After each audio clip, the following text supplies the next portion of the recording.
Good morning, student. This is Anuja, your science teacher from Halwasia Vidya Vihar. As you all know that we have completed our unit test number 3rd, यानी कि December unit test up to the chapter number 8 matters. From today we will start our new chapter, that is chapter number 9, soil erosion and conservation. Soil का कटाव और रख रखाव हम कैसे करेंगे, मिट्टी का कटाव. Terrace farming in Shivalik ranges, tea gardens in eastern hills, apple orchard in northern hills and plants in the plains. आप यहाँ पे देखेंगे कि 4 टाइप्स के आपको सोइल दिखाई गए. पहाड़ियों पे, ठीक है, जहाँ पे बारिश ज़्यादा होती है, टी जो असम साइड में आप देखेंगे, ठीक है, असम में, और जो हिमालयाज में आप देखेंगे जम्मू कश्मीर में, या इधर जो एप्पल ऑर्चर्ड होते हैं वो नॉर्दर्न हिल्स में, और प्लेन्स में प्लांट्स. तो ये आप देखेंगे कि यहाँ पे 4 टाइप्स की सोइल्स आपको दिखा रखी है. पहाड़ी या जहाँ पे बारिश ज़्यादा होती है तो इनका कटाव हो सकता है, ठीक है, ज़्यादा बारिश के कारण, आंधी तूफान के कारण. और आप देखेंगे कि पहाड़ों पे जो बारिश, हम खेत कैसे बनाते हैं, हमेशा सीढ़ी नुमा बनाते हैं, ठीक है, सीढ़ी नुमा, क्योंकि एक उससे बारिश से पानी बह के आएगा, मिट्टी के बहा के लाएगा तो अगले पे छोड़ सकता है. फिर उससे, क्योंकि पानी वहाँ पे बारिश ज़्यादा होती है पहाड़ों पे, तो वो उसको बहा के ना ले जाए, ठीक है. Now we will start from soil. Soil is one of the most valuable natural resources as it is the basis of all life, ठीक है, ऑल लाइफ. सोयल हमारी valuable, most valuable natural resource है. Natural resource में आपके जो प्राकृतिक संसाधन होते हैं, फर्स्ट इज सनलाइट हो गया, वाटर, एयर, पेट्रोलियम, कोल, ये आपके नेचुरल रिसोर्सेज हैं. प्लांट्स, ठीक है. तो आप देखेंगे कि जो नेचुरल रिसोर्सेज हैं, जो प्राकृतिक तौर पे अपने आप मिलते हैं, जिनको ह्यूमन्स ने नहीं बनाए, जो मैन मेड नहीं है, वो हम नेचुरल रिसोर्सेज में काउंट करते हैं. तो सोइल भी उनमें से एक मोस्ट वैल्यूएबल, क्योंकि ये सभी की लाइफ का बेस है, ठीक है. हमारी लाइफ का भी बेस है, क्योंकि हमें जो खाना चाहिए वो किससे मिलता है, हमें सोइल में प्रोड्यूस होता है. जो हमें पेट्रोलियम चाहिए, जो हमें वाटर चाहिए, हम अंडरग्राउंड वाटर निकालते हैं, ठीक है. It is the top most layer of the earth. हम सोइल को, कौन सी सोइल को काउंट करेंगे यहाँ पे, वैसे तो बहुत सारी लेयर्स होती हैं अर्थ की, लेकिन जो टॉप मोस्ट, सबसे ऊपर की लेयर होती है अर्थ की, उसको हम सोइल बोलते हैं. Without soil there would be no life. अगर हम ऊपर की सोइल को हटा दें तो उसमें हमारे जो पेड़ पौधे उगते हैं, प्लांट्स या जो एनिमल्स बहुत सारे रहते हैं, तो उसके बिना हम लाइफ की कल्पना भी नहीं कर सकते, अपनी लाइफ की भी कल्पना नहीं कर सकते हम. As there would be no plants because all living things directly or indirectly depends on plants. हम क्यों नहीं जी सकते, क्योंकि हम डायरेक्टली या इनडायरेक्टली अपने खाने के लिए किस पे डिपेंड हैं, प्लांट्स पे. खाने के लिए भी और बहुत सारी और चीज़ों के लिए भी, एयर के लिए भी, ठीक है. सबसे ज़रूरी हमें क्या है, ब्रीदिंग प्रोसेस, सांस लेना, तो उसके लिए भी हम किस पे डिपेंड हैं, सीधे डायरेक्टली किस पे, प्लांट्स पे. और अगर सोइल नहीं होगी तो प्लांट्स कहाँ पे होंगे, ठीक है. तो आप मान के चलिए कि जो सोइल है वो बेस हो गया हमारी लाइफ का. Soil of different places varies because of the climates. जो सोइल है वो क्लाइमेट के ऊपर डिपेंड करती है कि कहाँ की सोइल कैसी होगी, ठीक है. अब हमारे यहाँ का क्लाइमेट कैसा है, कभी गर्मी होती है, कभी ठंडी बारिश होती है, कभी ज़्यादा गर्मी पड़ती है, कभी ज़्यादा ठंड पड़ती है. तो हमारे यहाँ की पहाड़ नहीं है तो प्लेन है, ठीक है. यहाँ की टेक्सचर कैसा है, प्लेन है हमारी सोइल का. कुछ पहाड़ों पे होता है, हिमालय में, कुछ आप असम साइड देखेंगे वहाँ पे, और कुछ शिवालिक की पहाड़ियाँ हैं या अरावली की पहाड़ियाँ, साउथ में दक्षिण का पठार है, तो वहाँ पे पथरीली मिट्टी होती है. तो आप देखेंगे कि जहाँ पे जैसा क्लाइमेट होगा उसी के अकॉर्डिंग वहाँ की सोइल होती है.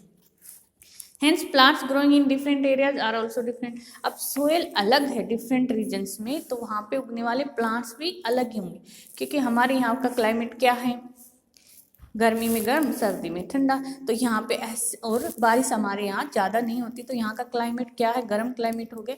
तो यहाँ पे आपके कौन से प्लांट्स उगते हैं जो ज़्यादा बारिश के ऊपर डिपेंड ना हो, ठीक है. तो हम ऐसे प्लांट्स को उगाएंगे. तो ऐसे ही यहाँ पे सोइल डिफरेंट हो गया, क्लाइमेट डिफरेंट हो गया, तो वहाँ पे उगने वाले प्लांट्स भी डिफरेंट ही होंगे. Now formation of soil. Soil ऐसे ही नहीं बनती है कि बस हो गया। तो ये बहुत सालों में सोयल का निर्माण होता है। The soil you see was not always like this. अब जो हमें मिट्टी दिखाई दे रही है हमारे आसपास, जब आप चलते हैं आप तो देखोगे कि यहाँ पे सड़कों, वैसे नेचुरली हम कहीं पे जाते हैं, खेतों में जाते हैं, तो जो सोयल हमें दिखाई देती है वो हमेशा से ऐसी नहीं थी। It took millions of years to form from the weathering of the rocks. इसने लाखों साल लिए हैं पहाड़ों से, जो रॉक्स हैं उसको, जब वो टूट टूट के आता है, ठीक है, बारीक रेसे आते जाते हैं नदियों के साथ, उनके जमने से ये जो आपकी सोयल बनती है। ठीक है, ऐसे ही नहीं कि एक ही दिन में सोयल बन गई, इसको लाखों ईयर्स का टाइम लगा है। The action of heat, rain and wind through all these years gradually broke up the rocks into smaller pieces, ultimately changing them into soil which covers the whole earth. जो rocks थी starting में, जब अर्थ बनी या वो ठंडी, तो बहुत सारे चट्टान बन गए, तो उनके ऊपर कभी हीट, गर्मी, कभी बारिश, कभी आंधी तूफान आए, तो वो जो रॉक्स हैं वो टूटते रहे छोटे छोटे पीसेज में, और वो छोटे पीसेज फिर और ग्रेजुअली किसमें,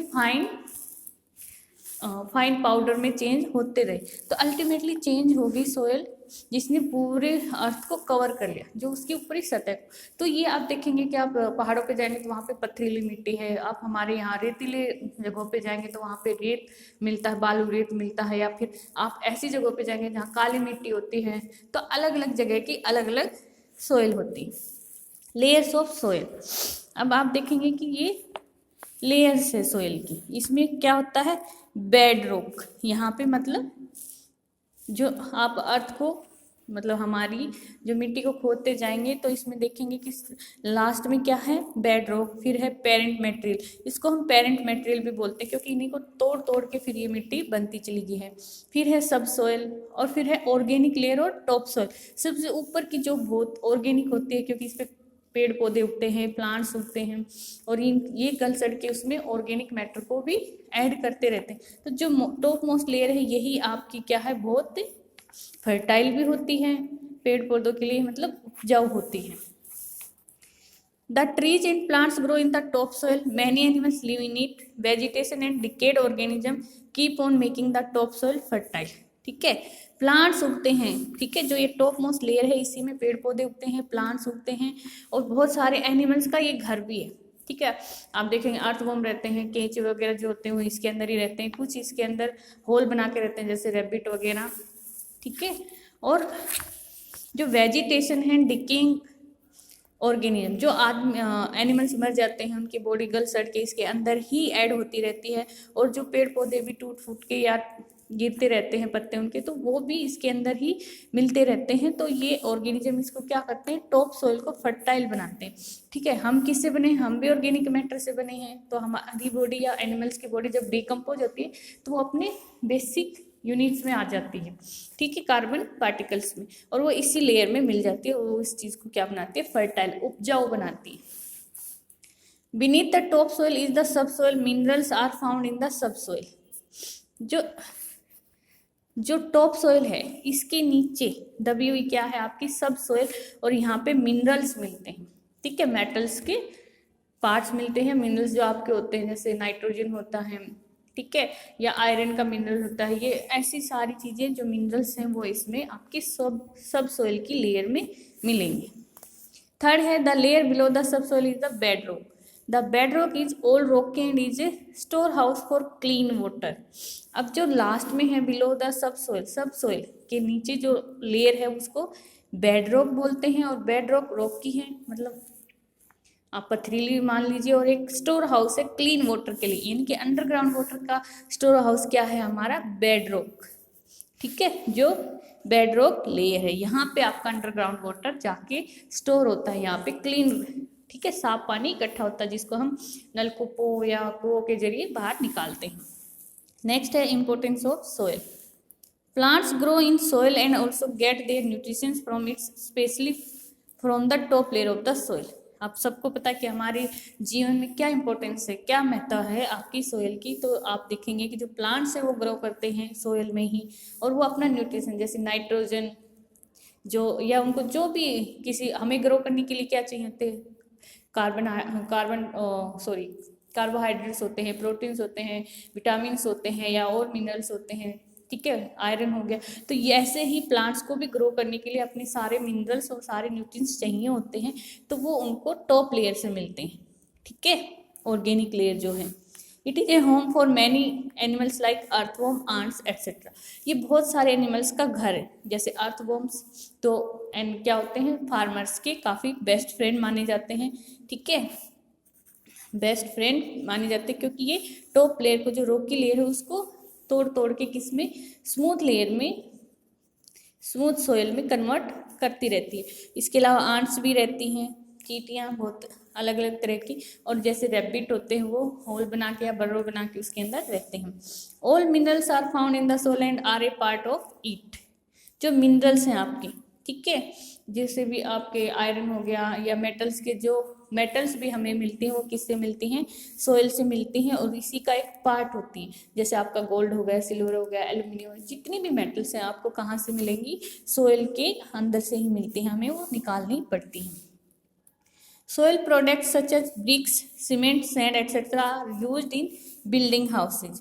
जो सोयल के प्रोडक्ट्स हैं, जैसे हम मिट्टी से क्या बनाते हैं, ईंटें बनाते हैं, सीमेंट बनाते हैं, जो रॉक्स होती हैं।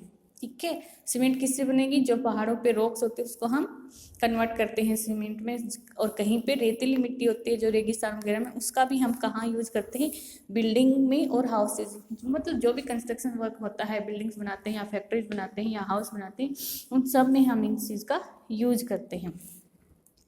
Plants that grow in soil are in the main source of our livelihood. जो प्लांट्स उगते हैं सोयल में वही हमारा मेन सोर्स है, जो जीवन निर्वाह का।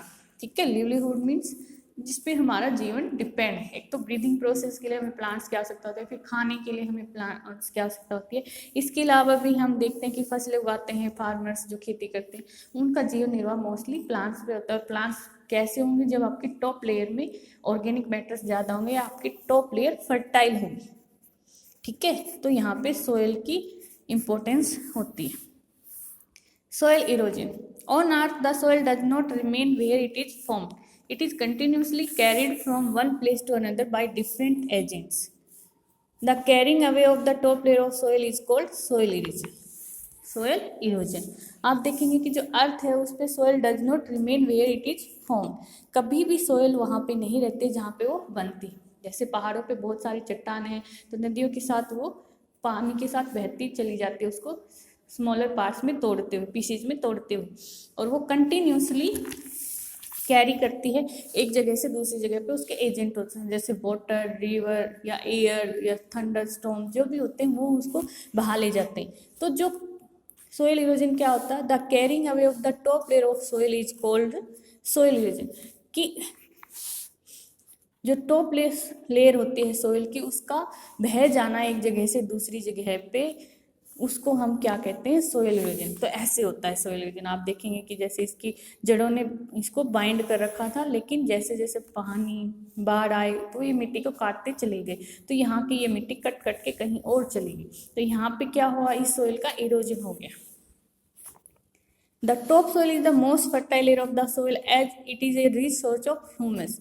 अब आपको पता है कि जो अर्थ की सबसे ऊपर वाली लेयर होती है, टॉप लेयर, वो काफ़ी उपजाऊ होती है, फर्टाइल होती है, क्योंकि जितने भी ऑर्गेनिज्म जो डेड होते हैं या प्लांट्स या पेड़ पौधे जिनके, तो वो गल सड़ के उसके अंदर ही मिल जाते हैं, तो वो उसके बेसिक यूनिट्स को बनाते हैं। ठीक है, ह्यूमस मतलब जो ऑर्गेनिक मैटर उसमें ऐड होता जाता है।